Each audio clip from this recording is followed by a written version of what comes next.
Hey everybody, welcome back to Tommy's Tesla Tech and Travel. I want to take a minute out to do another video about audio. A couple videos back, we talked about how we try to improve and step up our vlogging game by buying the new wireless go-to microphones from Rode.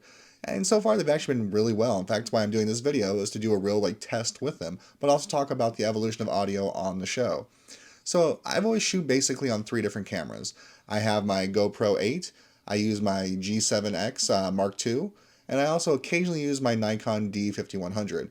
And actually, I guess there's a fourth one. I shoot on my phone a lot. I'm actually shooting with my phone right now because I'm doing a test with that because I finally got some, well, we're going to get to that. So I want to go back and talk about the evolution of the microphones I've purchased, what purposes they've served, and how I've gotten to where I'm at currently. But let's go back to the one that started it all. That's going to be my GoPro 8. I originally purchased my GoPro in hopes to shoot high quality video, 4K in this case, without having to carry and rely on my phone or a large bulky DSLR camera. I also really like the simplicity of the GoPro, and truth be told, I still never really got the use of my DSLR, so the GoPro really seemed to be the perfect fit for my needs and goals. It is compact, it's high quality, it really seemed to be perfect. It actually served me very well as a vlog camera on our next trip to Disneyland. The sound, however, was really lacking when I went to edit the footage. That's when I decided to purchase the media mod for the GoPro. This was meant for someone just like me. It adds a better front-facing camera, a rear-facing mic, and additional inputs for mini HDMI, USB-C, and an audio jack for a TRS cable so I can support other external mics. It seemed really better at first, but after a few videos and hearing the amount of road noise and wind noise it picked up, but more importantly, the rear mic was still not great. That can be an issue for a vlogger such as myself. I decided to think outside of the box and actually used a tool from my old podcasting days. I decided to utilize my H1 Handy Zoom recorder. The H1 Handy Zoom recorder is a high quality external mic, and actually by using a cold shoe mount and an audio or TRS cable to connect it to the GoPro via the media mod, which is important to note that all the external mics we're going to talk about do require having that media mod as a middleman. But as we used the H1, we encountered some of the same problems that we had with the media mod by itself. The mic only improved audio in whatever direction it was facing, which meant either I needed to stop what I was recording after each shot and rotate the mic either toward me or toward the target of my video. This made narrating or speaking or recording the intended subject matter all the more difficult in the long run. The H1 was also a little bulky and swayed the weighted balance of the GoPro, which caused a little difficulty with its handling. I decided to try out a lavalier mic. This seemed to be great, especially when recording in the car. The problems we encountered with the mic, the lavalier mic in this case, seemed to be different than the previous mics.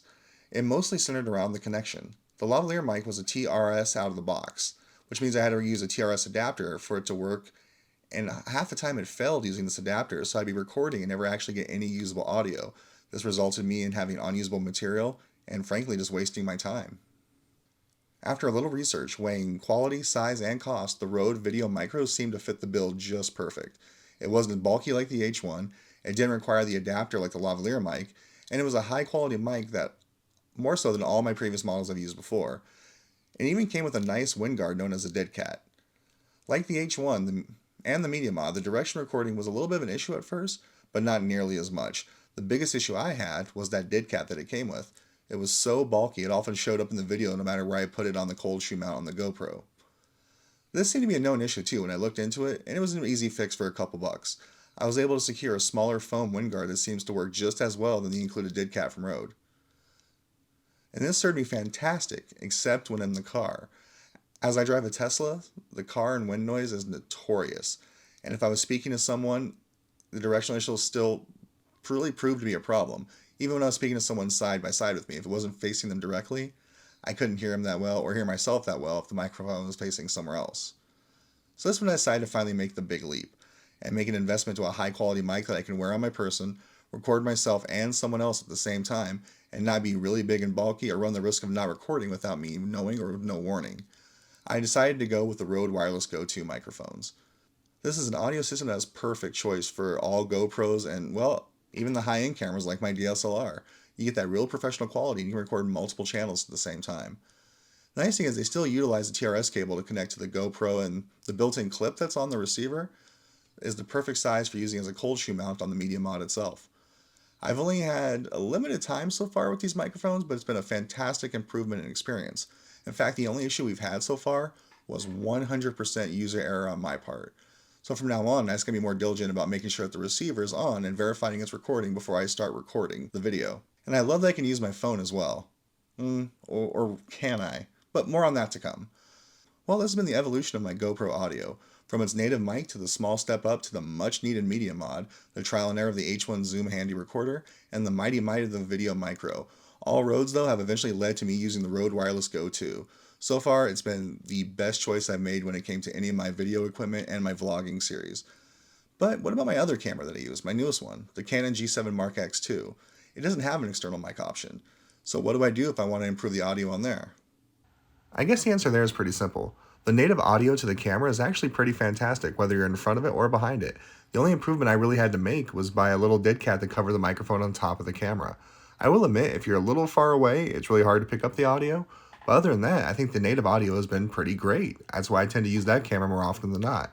The only thing that I have done at one point to play with was just to see if I can utilize the H1 with it from time to time by buying a male-to-male quarter-inch connector for like a shoe mount that goes on the bottom of the camera where you would normally connect it to like a tripod, for example. This actually allowed me to connect my H1 and record separate audio, but it's up to me in post to actually sync the audio together, and so far I haven't really noticed a huge difference, so I don't know how often I will bother with that. However, this time around, it was really useful to actually hook the light to it for better lighting and being hands-free at the same time, which I wasn't able to do before with this camera.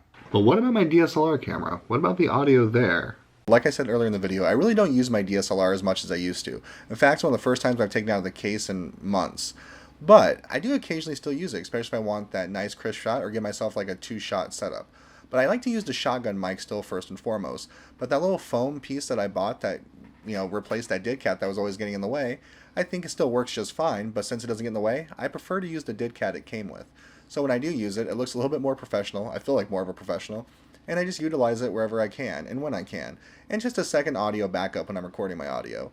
But I think I'm going to start utilizing my wireless Go 2 mics with it as well. So if we're out and about, maybe I want to get a better shot, maybe it's going to look better during the day, and I can always tell it's recording correctly instead of just hoping that that auxiliary cable is not broken and working just fine. But hey, I don't use that often anyway. Now we're transitioning over to how it works with the cell phone. I'm not going to get specific whether it's iOS or Android, because I think with both of them you're going to run into the same issues and actually have the same pros as well.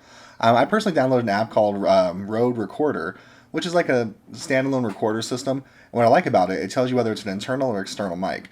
So when I first got the wireless Go 2 microphones, I was so excited because it says it works with Android and iOS. Cool. I plugged it in. I got nothing. It was not working.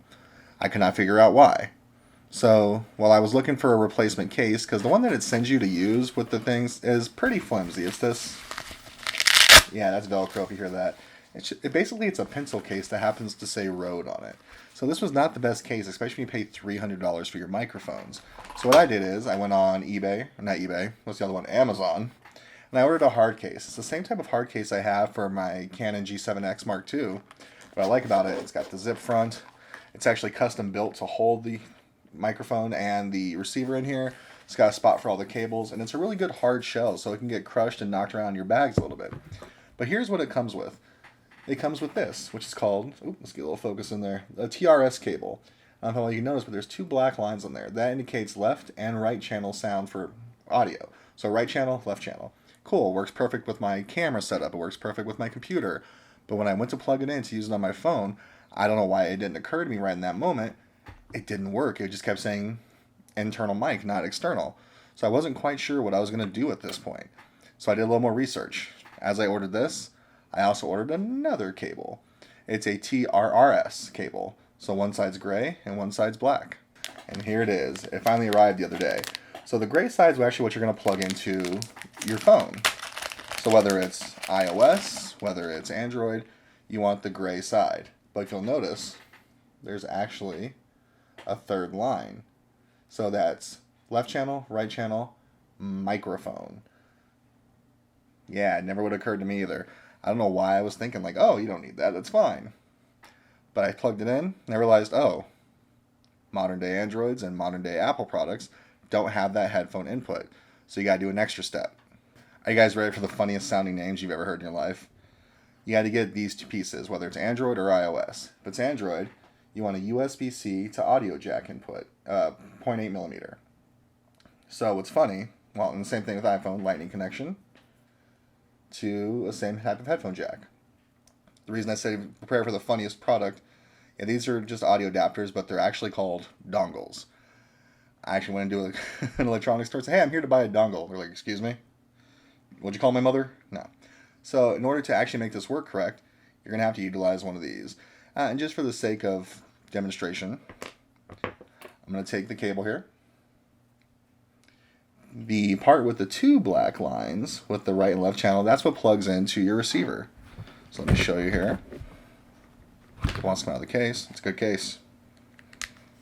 Bam. So now it's plugged into there. Then this plugs into the dongle.